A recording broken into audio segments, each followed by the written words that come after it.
Hey guys, tonight we're going to go see Sonic the Hedgehog. I am kind of opposed to this. I didn't want to go see this movie, so Halen, this is totally for you.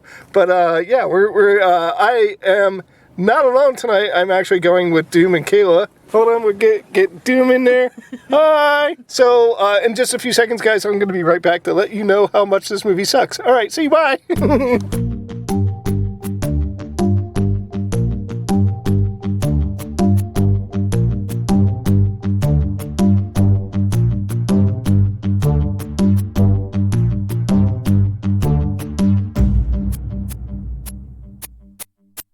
Hey guys, we just got done watching a film. I'm going to go and ask these guys what they thought about it first, and then I'll talk to you guys at length. So, Doom, what did you think about the movie? I enjoyed it. Did you? I did. Alright, just out of curiosity, as far as like Jim Carrey goes, what do you think about his character? A little over the top. I feel like Jim Carrey's always Jim Carrey. Jim Carrey is very Jim Carrey. Kayla, did you enjoy the movie? Yeah, it was good. I wasn't like, oh, I'm super impressed with it, but yeah. Alright, so what was your takeaway? What would be like, if you gave a one-sentence review, what would it be? It was good, but not fabulous. I can dig with that. Okay. From a scale of 1 to 100, what would you give the movie? I'd give it a 75. Yeah, well, it's kind of more than I. Do you have a number score you can give me? I would probably say about the same, like 75, so, maybe a little under. Okay, Choose your own score, woman. I do have a question for you guys. The way I usually rate my movies is either home, or I'm sorry, at the theater or streaming. Would you guys wait for it for streaming, or would you guys go rush out to the theaters and watch it? Oh, I'd totally wait till it was at home. Doom? Same thing. Yeah. All right, so it's totally rental for you guys. All right, well, like I said, give me just a second, and I'll give you my. Hey guys, now that I'm by myself, and I can go ahead and just give you my usual rambling review. This is what I really want to say, and I've thought about it a little bit. To me, this movie, it worked on some level. It was a fun time. I just wouldn't give it I wouldn't give it a theater watch. I would wait for it to come in streaming and watch it. And this is the reason why. To me, it just seemed to have two different tones to it, two different realities that they tried to smash together, and it just didn't work out in some cases. Some cases, it did work out. Some of the situations they gave us, I found enjoyable, but other ones were very cringeworthy, and let me get into this right now.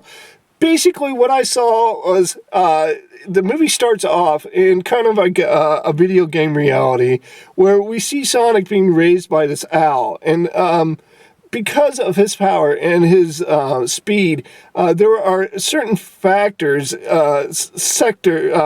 there are certain people in this reality that want to take his speed away from him, want to take his power away from him, use it for their own devious devices. So what happens is that the owl sends him away with these magic rings. That's where the rings come into. They had to work in the video game somehow. And these rings expand and become portals in two different dimensions.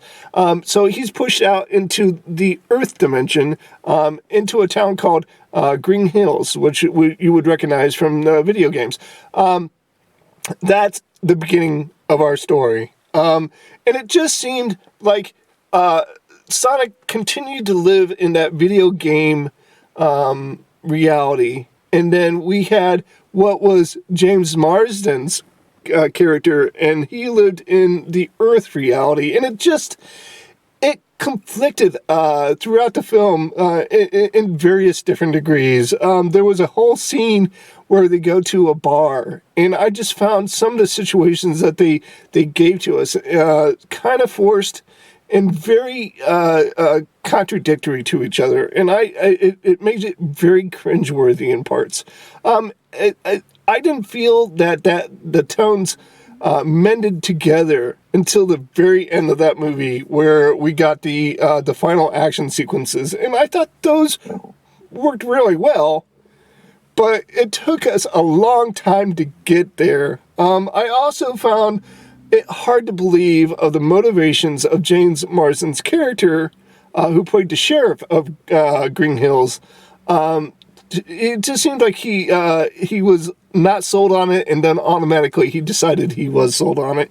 And in the beginning, he had this like blue talking creature, and then at the very end, he was calling him his best friend. It just seemed to be a really large leap of logic and emotion that I didn't feel that was earned.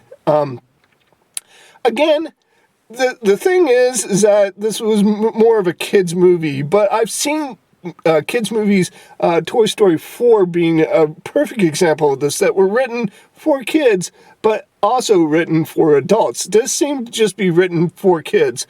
And as far as Jim Carrey goes, because I definitely want to mention him in my review, he just seemed to be on the Sonic reality side of this movie. He was very Jim Carrey-ish. He was very over the top, and there were even scenes in the movie that were written specifically to highlight his goofiness and acting ability, and it was kind of unneeded. I enjoyed it. I had a laugh or two about it, but I again, I don't know. It just didn't work out for me all that well. Am I calling this a horrible movie? No, I'm not. I'm definitely saying that you shouldn't rush out to the theaters and watch it. This is not one of these movies that you have to see right now. I would totally wait for Netflix watch on this one, guys. As far as a grade, a review of it, or a 1 to 100 scale, I'm going to go ahead and give it a 60%. It just didn't work enough for me, and it wasn't funny enough for me to kind of overlook some of the flaws in this movie and call it workable and functional and worthy of your attention. So there you go, guys. 60% is the highest grade I'm going to give this movie. Definitely, in my humble opinion, it's not worth rushing out to see in a movie theater. It is totally worth watching, streaming at home, on a Sunday afternoon when you have nothing else to do. All right, guys, that's it. I'm going to get out of here. I want to go ahead and thank you guys for watching my video. And if you feel so inclined, please leave a comment on it. And give me a thumbs up if you want to. But other than that, all right. Anyways, as always, I want to wish everybody peace. Montane, I'll see you guys later, and goodbye.